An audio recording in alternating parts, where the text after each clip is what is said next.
Then today we will discuss the first chapter of biology, that is a life process. In our textbook, it is in lesson number 6. Life process Hindi में बोलते हैं जीवन चक्र। Life process क्या है? तो we perform different type activities in our daily life. अपने daily life में अपन दिन भर कितना एक्टिविटी करते हैं, they are the part of the life process. वो सब लाइफ प्रोसेस के ही क्या है? पार्ट है। तो the base of differentiating life living organism and non-living organism, we have two things,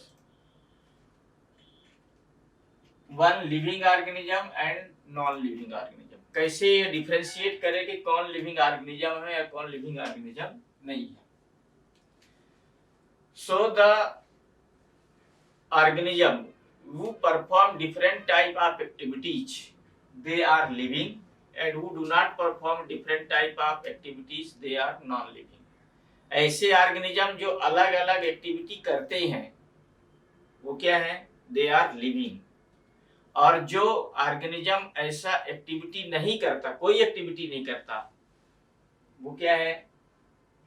non living. जैसे एक्टिविटी में changing the shape and size, respiration, movement, exertion, nutrition, reproduction. So such type of activities are take place by only living organism। Growth किस में होता है? Living में। Respiration किस में होता है? लिविंग में। न्यूट्रिशन कौन करता है? Living organism. मूवमेंट कौन करता है? Living organism. रिप्रोडक्शन किस में है? लिविंग में। So these are the basic feature who determine that this one is a living and this one is a non-living। Movement is one of the basic criteria to identify life। जीवन को या life को identify करने के लिए movement एक basic criteria, because living organism always move from one place to another place. Movement is one of the basic criteria to identify life। All living organisms show movement। Present time में we are living under the fear of coronavirus। This is an example to movement from Wuhan, China to all over the world। कोविड-19 का virus Wuhan China से move करके सारे world में क्या हुआ? Spread हो गया। तो वो यदि मूवमेंट नहीं होता उसका,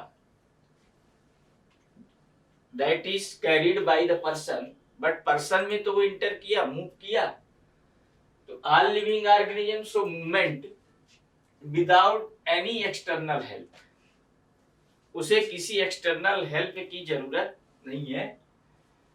लेकिन but this criteria is not helpful for plant. लेकिन यह क्राइटेरिया प्लांट में के लिए एप्लीकेबल नहीं होगा, because plant do not move from one place to another place. Plants जो है वो एक प्लेस से दूसरे प्लेस चलते नहीं। बाकी rest of other activities are also perform by the plants, like growth and development plants में भी होता है, न्यूट्रिशन प्लांट्स में भी है, रेस्पिरेशन प्लांट्स में भी है, रिप्रोडक्शन प्लांट्स में भी है। तो in this way exertion carried out by plants also। So other criteria are helpful for the identify for the determining is it living or non-living in plants also। plants में भी दूसरी criteria applicable है except to movement। movement criteria is not applicable for the plants। Why? Because plants cannot move from one place to another place। molecular movement, molecular means movement in a small scale, like virus or bacteria whom we cannot see by our naked eyes, जिसे हम अपने खुली आंख से नहीं देख पाते। और उस लेवल का जो मूवमेंट है उसको किस में रखते हैं? movement, molecular movement में the movement of molecules with the living organism, all entire things entire world are moving here and there. Particles of the gases are also changes place, means they also makes a movement from one place to another place. Therefore we can say the movement of the molecules with living organism which we cannot see through our naked eye, जिसे हम अपने naked eye से देख पाते नहीं, but are critical for carrying life process, लेकिन life process को carry करने के लिए आवश्यक है, जरूरी है, they are necessary process such as photosynthesis, respiration, digestion, exertion etc. are called molecular movement. ये photosynthesis plants में होता है, but we cannot determine that where photosynthesis take place or not take place. Respiration हमारी body में continue होता है, वहाँ हम we determine it by the pumping of heart. Heart की pumping से अपने determine करते हैं, but when we not touch to the heart, यदि हम heart को touch नहीं करते तो अपने को ये पता नहीं चलता जनरली कि रेस्पिरेशन हो रहा है या नहीं. We are talking with others. Digestion, this is a internal process of our body, हमारी शरीर के अंदर होता है. हम न्यूट्रिशन लेते हैं, फूड स्टफ यूज करते हैं, मुंह के अंदर डाल दिया और उसके बाद क्या हो रहा है, क्या कौन कौन सी प्रोसेस इन्वॉल्व हो रही है उसमें, ये हमें दिखता नहीं है. सो this is A molecular movement. Exertion, removal of the waste material from body, this is called exertion. exertion मतलब waste material को body से क्या करना, निकाल देना. जैसे carbon dioxide remove is a waste material, it is not useful for us, therefore we removed through respiration, तो वो waste material है.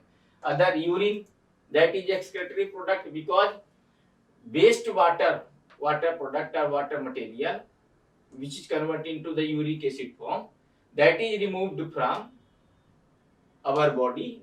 This is a part of the exertion, are called the molecular movement. तो ये सारे level जो आते हैं अपने किसमें आते हैं, हमारी बॉडी के अंदर होते हैं, बट ये मॉलिक्यूलर लेवल में है. क्यों मॉलिक्यूलर लेवल में है? Because we can not see through our naked eyes, खुली आंख से देख सकते नहीं. अब you can think if this process will not take place in our body, यदि ये प्रोसेस हमारी बॉडी में नहीं हो, रेस्पिरेशन नहीं हो, then we will not be able to survive our life. Digestion नहीं हो तो हमारी बॉडी में से हमारे लाइफ को सरवाइव करना पॉसिबल नहीं होगा. Because after digestion our body get energy, digestion के बाद ही हमारा बॉडी एनर्जी लेता है. एक्सर्शन नहीं होगा, वेस्ट मटेरियल रिमूव नहीं होगा तो प्रोसेस नहीं चलेगा. और ये are called the molecular movement. Now what is life process, जो कि चैप्टर का नाम है, लेसन का नाम है. लाइफ प्रोसेस क्या है? All living organism, सभी living organism perform certain important function, अलग अलग इंपॉर्टेंट फंक्शन करते हैं to maintain the survival. These main function are called life process. वही मेन फंक्शन क्या है, सब they are the part of the life. Life का में जो जो कुछ करते हैं, whatever are perform by us, जो हमारे द्वारा जो भी परफॉर्म किया जाता है वही क्या है, life process. The main life process का पार्ट मैंने कुछ क्लासिफाई किया है. उसमें है nutrition first, respiration second, third transportation. Transportation means moving from one place to another place. Excretion, removal of the waste material. Control and coordination, this is a main part of main function of our body. Control and coordination, we can our body control to each and everything and coordinate or help movement. This criteria is not applicable for the plants. And last one is a reproduction. Reproduction is a process where an organism reproduces its offspring like itself to maintain its existence. Reproduction एक process है जिसमें living organism अपने existence को बनाए रखने के लिए या अपने अस्तित्व को बचाए रखने के लिए एक प्रोसेस करता है जिसमें अपने ही जैसे नए ऑफस्प्रिंग को बॉर्न करता है या प्रोड्यूस करता है. तो this is a process of reproduction. So these are the 7 main part of the life process: nutrition, respiration, transportation, exertion, control and coordination, movement and reproduction. We will discuss all these 7 part of the life process one by one. Number 1, we have mentioned as a nutrition. Then what is nutrition? Nutrition is one of the most important function performed by the living organism. Unicellular and multicellular. We have 2 type of organism. Unicellular as well as multicellular.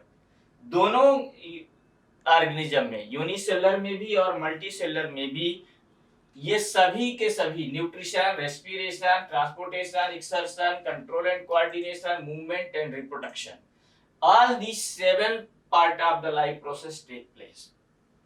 So nutrition are carried out by all the organism. All the organism means unicellular as well as a multicellular.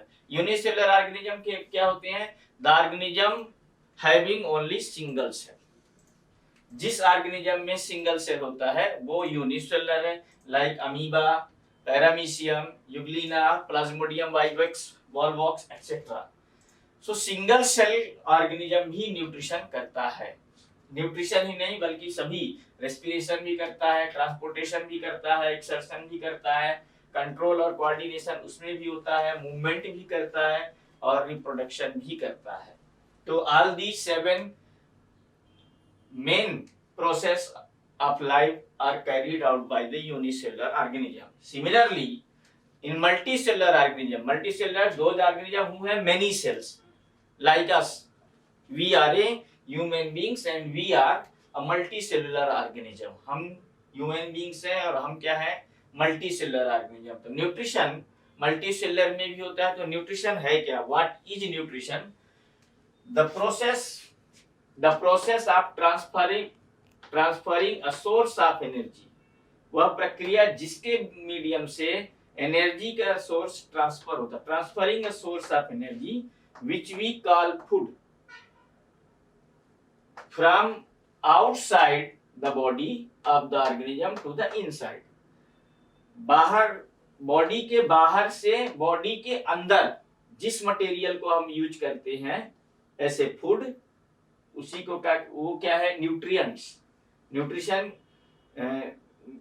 जिसमें से मिलता है उसको क्या कहते हैं? Those who perform nutrition they are nutrients. जिसमें से हमें न्यूट्रिशन मिलता है उसको न्यूट्रिएंट्स बोलते हैं.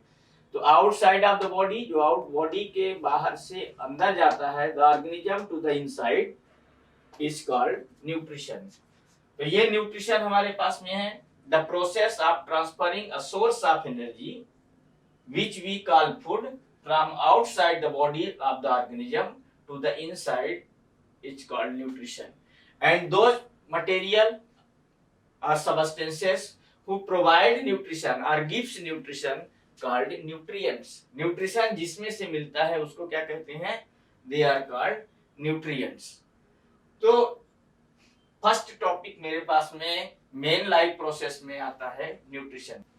Now nutrition, 2 type of nutrition, autotrophic and heterotrophic mode of nutrition. Autotrophic means the organism which depend on itself for their nutrition.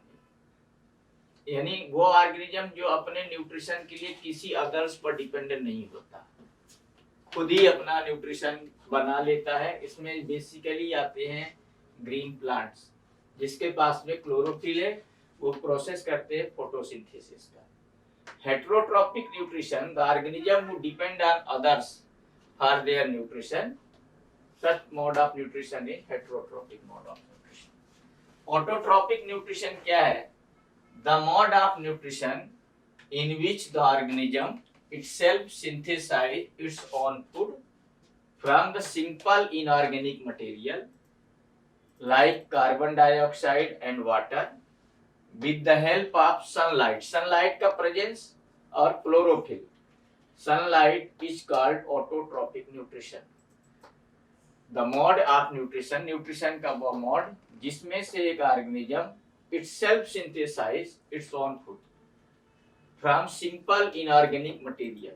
Use करता है सिंपल इनऑर्गेनिक मटेरियल, और जो बनता है वो ऑर्गेनिक मटेरियल है। Called simple inorganic material use क्या करता है, carbon dioxide and water, carbon dioxide and water with the help of sunlight.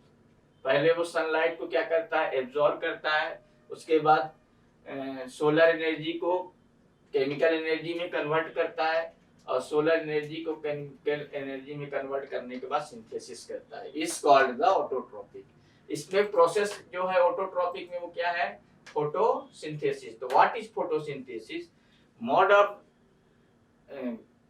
process performed by a green plants in which they make their own food in presence of sunlight and chlorophyll with the help of carbon dioxide and water.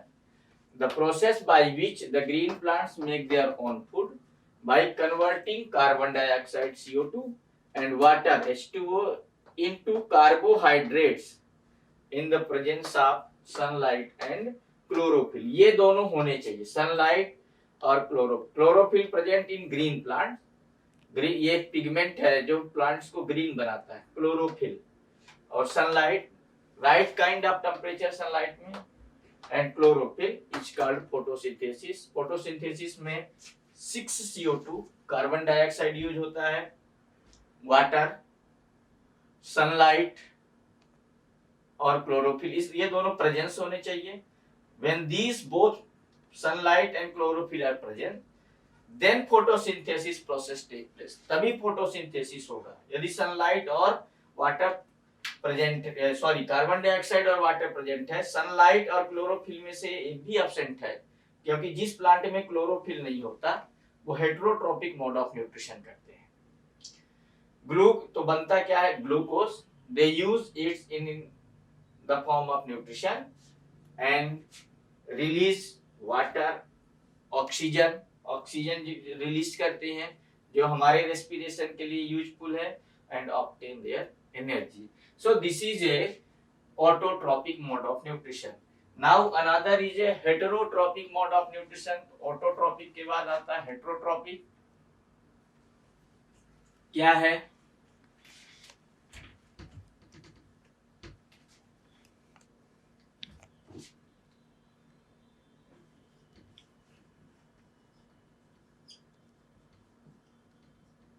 heterotropic nutrition mode of nutrition where an organism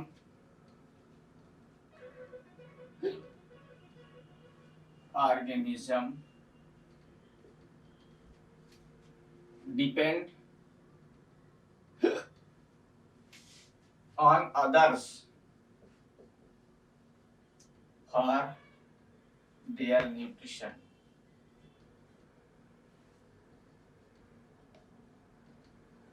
mode of nutrition, nutrition का वह mode जिसमें से एक organism दूसरे organism पर क्या करता है, डिपेंड होता है, और it can not make their own food. यह अपना भोजन बना पाता नहीं, it can not make their own food.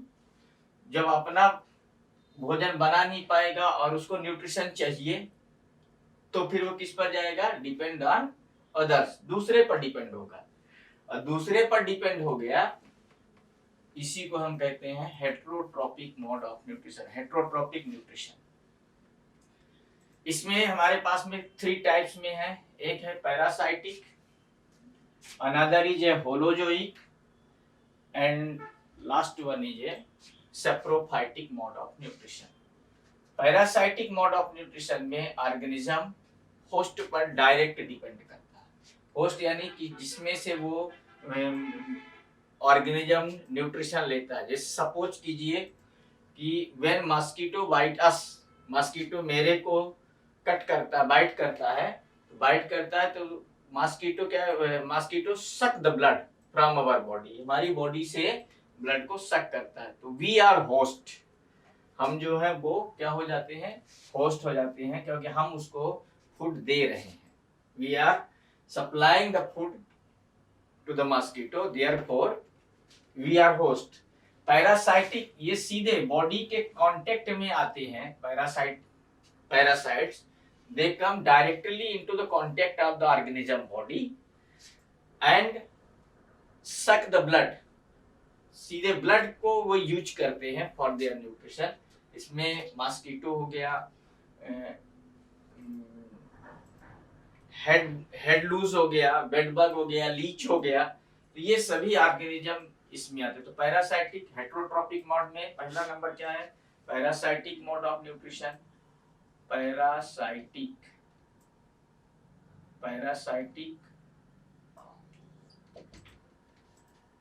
the organism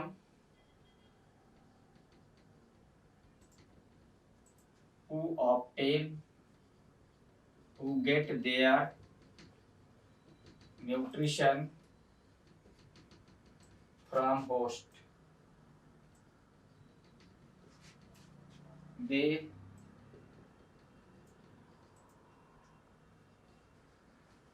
come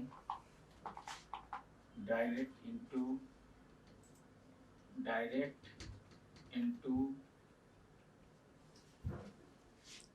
body contact of host and obtain the food.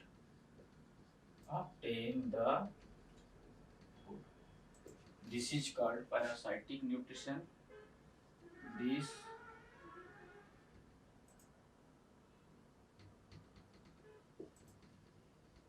is called parasitic mode of nutrition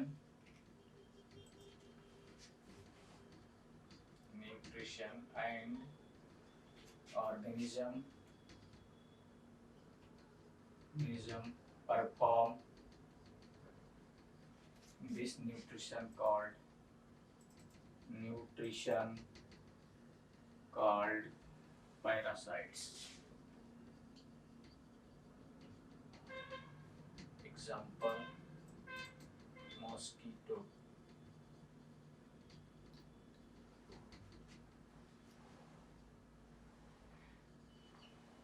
head loose,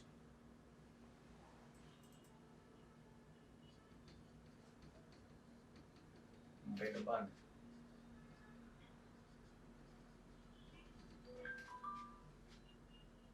leech, etc.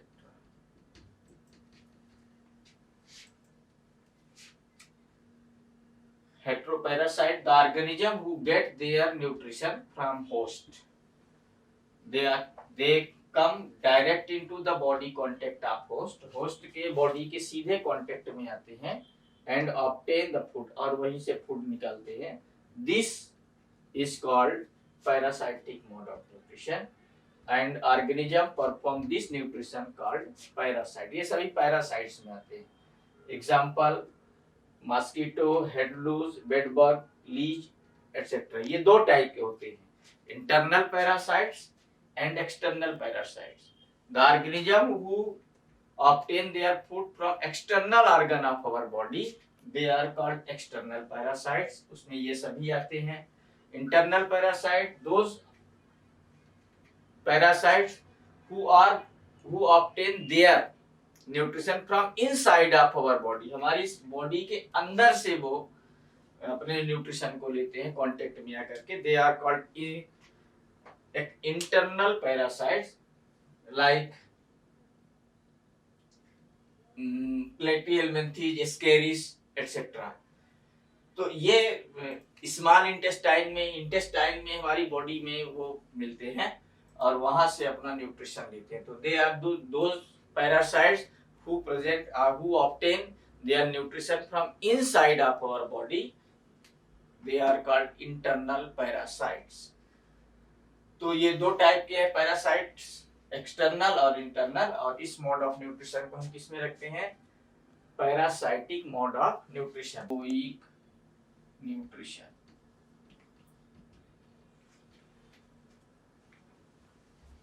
Mode of nutrition. Mode of nutrition in which an organism intake entire part of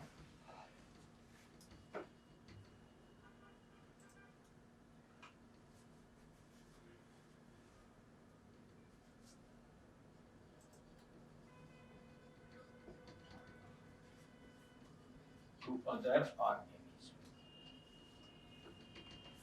Example: snake, lizard, frog.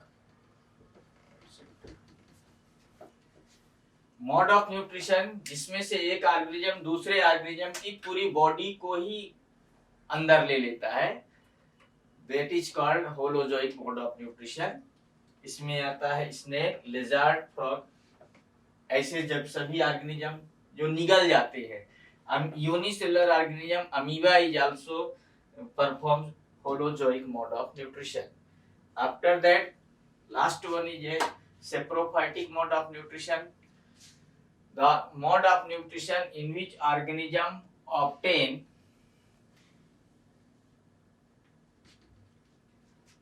saprophytic mode of nutrition in which an organism obtain their nutrition from dead and decayed materials. They convert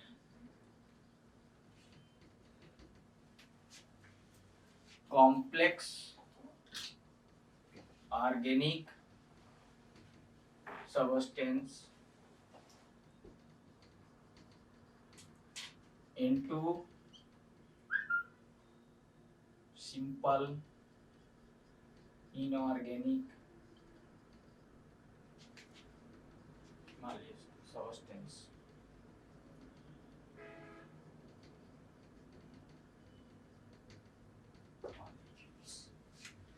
Mode of nutrition in which an organism obtain their nutrition from dead and decayed material. They convert complex organic, dead and decayed, मरे या जो decomposed material है उसमें से जो nutrition लेते हैं, ऐसे ऑर्गेनिज्म को हम किस में रखते हैं? Saprophytic mode of nutrition. Example: fungus, eagle,